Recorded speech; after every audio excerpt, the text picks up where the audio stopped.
சிறுகதையில் சொல்ல மறந்த கதை. வசந்திற்கு வயது ஆகாக ஒன்றும் முடியவில்லை. என்னடா இந்த வாழ்க்கை என நினைக்காத நாளில்லை. எப்படியெல்லாம் வாழ ஆசைப்பட்டேன் என நொந்து கொள்வதை தவிர வேறு வழியில்லை.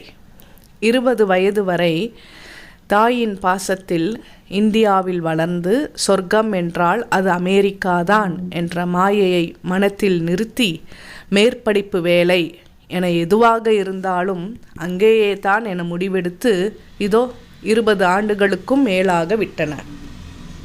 மேற்படிப்பிற்கு அமெரிக்கா வந்த முதல் தினம் வாழும் வரை இந்த மண்ணில்தான் இருப்பேன் என சபதம் எடுத்து பின் கல்லூரியிலேயே ஒரு இந்திய பெண்ணை விரும்பி பெற்றோர் சம்மதத்துடன் அவளை மணமுடித்து என எல்லாம் நேற்று நடந்தது போல் இருக்கிறது. உத்தியோகம், திருமண வாழ்க்கை, மேற்கத்திய கலாச்சாரம் ஆரம்பத்தில் எல்லாம் இனிக்கவே செய்தன. அம்மாவின் நினைவுகள் கொஞ்சம் விலகி சென்றன. மனைவி அவள் தாயுடன் சேர்ந்தே இவனுடன் வாழ ஆரம்பித்தாள். முதலில் ஒன்றும் பெரிதாக தோன்றாவிட்டாலும் போக போக இவனின் இந்திய ஆண்மனம் மனைவி அவள் தாயை கவனித்து கொள்வதும் அவளுக்கு செலவழிப்பதும் அவ்வளவாக ஏற்கவில்லை. அவளும் மெத்த படித்தவள்தான். சம உரிமை பேசிய நேரங்களில் இவனும் ஆதிக்கம் செலுத்தினாள். விளைவு சில வருடங்களிலேயே விவாகரத்து. ஆனால் இருவரின் கையில் அழகான பெண் குழந்தை. இவனுக்கு குழந்தையின் மேல் பிரியம் அதிகம். வழக்கில் விவாகரத்து கிடைத்தாலும் குழந்தை இவனிடம் வாரத்தில் 5 நாட்களும் தாயிடம் 2 நாட்களும் வளர வேண்டும் என தீர்ப்பானது. இவனுக்கு அதில் மகிழ்ச்சிதான். அக்கறையாக வளர்த்தான். மனைவி 2வது திருமணம் செய்து கொண்டாள். அவளுக்கு இந்த முறை ஆண் குழந்தை பிறந்திருந்தது. இவனின் மகள் அதன் தாயிடம் வார இறுதியில் சென்று வந்து திரும்பும் பொழுதுகளில் தன் தம்பியை பற்றியே பேசிக்கொண்டிருப்பாள். முதலில் குழந்தையை வளர்ப்பது சுலபமாக தோன்றினாலும் பெண் குழந்தை வளர வளர இவனின் அலுவலக சுமையும் அதிகரிக்க வீட்டில் ஒரு பெண் இருந்தால் நன்றாக இருக்கும் என தோன்றியது. ஆனால் அவனின் அம்மாவுக்கு உடல்நிலை காரணமாக அவனுடன் அமெரிக்க வாசம் சரிப்படவில்லை. அவன் தந்தையோ குழந்தையை வளர்க்கும் பொறுப்பிலிருந்து விலகிக்கொள் என அறிவுரை கூறினார். டேய், நீ இருப்பது மேற்கத்திய நாடு, வேறு கலாச்சாரம். அங்கு நீ எவ்வளவு கஷ்டப்பட்டு குழந்தையை வளர்த்தாலும் 18 வயதில் அது உன்னை விட்டு பறந்துடும். அதற்காக ஏன் இவ்வளவு நீ அலட்டிக்கிற? அந்த குழந்தை அதோட அம்மா கிட்டேயே விட்டுடு, பேசாம நீ இந்தியா வந்துடு என ஏதேதோ பேசினார். இவனுக்கு அது ஏற்புடையதாக இல்லை.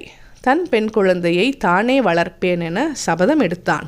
சில நேரங்களில் அது மிகவும் சிரமமாக இருந்தது அவனுக்கு. தாயின் வற்புறுத்தலில் மீண்டும் ஒரு பெண்ணை திருமணம் செய்து கொண்டான். அவளுக்கும் ஏதோ ஒரு பிரச்சனையால் முன்பே விவாகரத்து ஆகியிருந்தது. அவள் நல்ல பணக்காரி. அவள் இவனை எதற்காக திருமணம் செய்து கொள்ள சம்மதித்தாள் என தெரியவில்லை. இவன் குழந்தையிடம் அவ்வளவு பாசமாக நடந்து கொள்ளவில்லை. கொடுமைக்காரி இல்லை எனினும் இந்த குழந்தை எப்படியும் ஒரு நாள் பிரிந்து சென்று விடப் போகிறது. பாசமோ மெனக்கெடல்களோ தேவையில்லை என்பது அவள் எண்ணம். அவளுக்கு கணவனை பற்றிய எதிர்பார்ப்புகள் வேறு. இவன் தேவையோ குழந்தையையும் வீட்டையும் பார்த்து கொள்ள ஒரு பெண். முடிவு இருவருக்கும் இந்த திருமண பந்தம் ஏமாற்றமே. பிரியவில்லை எனினும் ஊருக்காக ஒரு உறவு, அவ்வளவுதான். அவளிடம் பணம் எக்கச்சக்கம். வெளியில் சென்றோமா, பொருட்கள் வாங்கினோமா என ஒரு வாழ்க்கை.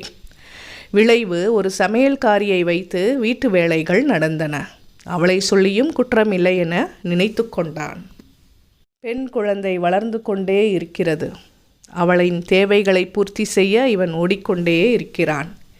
இந்த வாழ்க்கை ஏன் இப்படியானது? முதல் மனைவியுடன் சில சமரசங்கள் செய்து கொண்டிருந்தால் ஒருவேளை இவ்வளவு கஷ்டங்களை அனுபவித்திருக்க வேண்டாம் என தோன்றும் இவனுக்கு. காலம் கடந்து யோசிப்பதில் எந்த மாற்றங்களும் நிகழப்போவதில்லை என சிந்தனையும் தூர வைத்து விடுவான். சொர்க்கம் என நினைத்து வந்த இடம் இப்போது நரகமாகிக் கொண்டிருக்கிறது அவனுக்கு. 10 வயதில் அவனின் தந்தை அவனிடம் விளையாட்டாக கூறுவார், டேய், உனக்கு எப்போதும் பொண்ணுங்களால் பிரச்சனை என்று. அவன் கூட ஏதோ தான் மிகவும் ஸ்மார்ட்டாக இருக்கிறோம், நிறைய பெண்கள் தன் பின்னால் வந்து தொந்தரவு செய்வார்கள் என்பதைத்தான் அப்பா இப்படி சொல்கிறார் என்று நினைப்பான். ஆனால் வாழ்க்கை சக்கரம் சுழல சுழலதான் அவனுக்கு பிரச்சனைகள் என்ன என்பது ஒவ்வொன்றாக புரிந்து கொள்ள முடிந்தது. இல்லை முடிகிறது.